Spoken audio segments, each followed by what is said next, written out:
5-6 बंदे बैठे थे किसी जगह। उस जमाने में कंक्रीट की छतें नहीं होती थी, सरकंडे की छत होती थी, काने की छत। तो छत से एक सांप गिरा एक बंदे के ऊपर।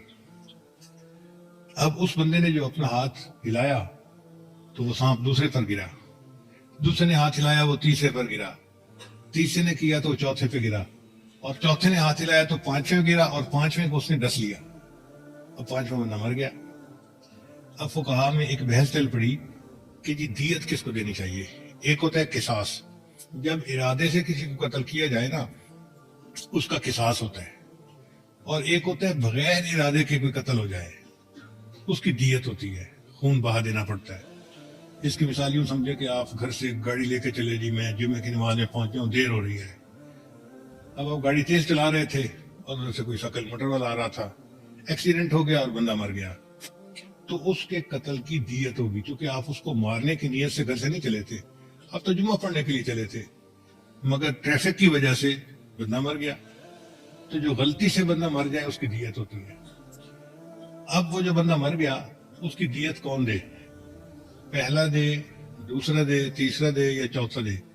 पांचवा मरा था। अब कुछ उलमा कुछ जवाब देते, कुछ उलमा कुछ जवाब देते, तो बात दिल को नहीं ठुकती थी। लोगों ने कहा कि ये बात तो फिर अब हनीफा के पास ही जाके सुलझेगी। चुनाचे वो हनीफा के पास आए, हजरत मसला है, और जवाब देने वाले भी ना क्लियर जवाब नहीं दे पा रहे कि कौन जिम्मेदार है। क्या चारों मिलकर दियत अदा करें, या पहला दियत दे, या आखिरी वाला दियत दे, या कोई भी दियत ना दे? तो इमाम हनीफा ने बात का कहा कि अच्छा इसको जरा यूं समझो कि सांप पहले बंदे के ऊपर गिरा और पहले बंदे ने हाथ हिलाया तो वो दूसरे के ऊपर गिरा, और दूसरे को उसने नहीं काटा, लिहाजा पहला तो बरी जिम्मा हो गया ना, उसका अमल इतना ही था, उसके अमल से कोई नुकसान नहीं हुआ, लिहाजा पहला बंदा बरी जिम्मा हो गया। फिर दूसरे ने तीसरे पे फेंका, तीसरे को भी नहीं काटा तो दूसरा भी बरी जिम्मा हो गया। तीसरे ने चौथे पे फेंका, चौथे को भी नहीं काटा, चौथा भी बरी जिम्मा। फिर चौथे ने पांचवें पे फेंका और पांचवें को काट लिया। तो अब ये देखना पड़ेगा कि पांचवें को उसने फौरन काटा या थोड़ी देर के बाद काटा।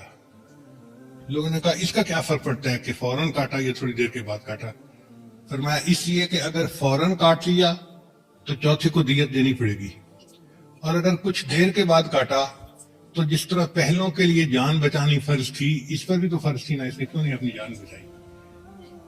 तो अगर कुछ देर के बाद काटा है तो फिर किसी को भी दियत नहीं देनी पड़ेगी, ये बंदा अपनी सुस्ती की वजह से मरा।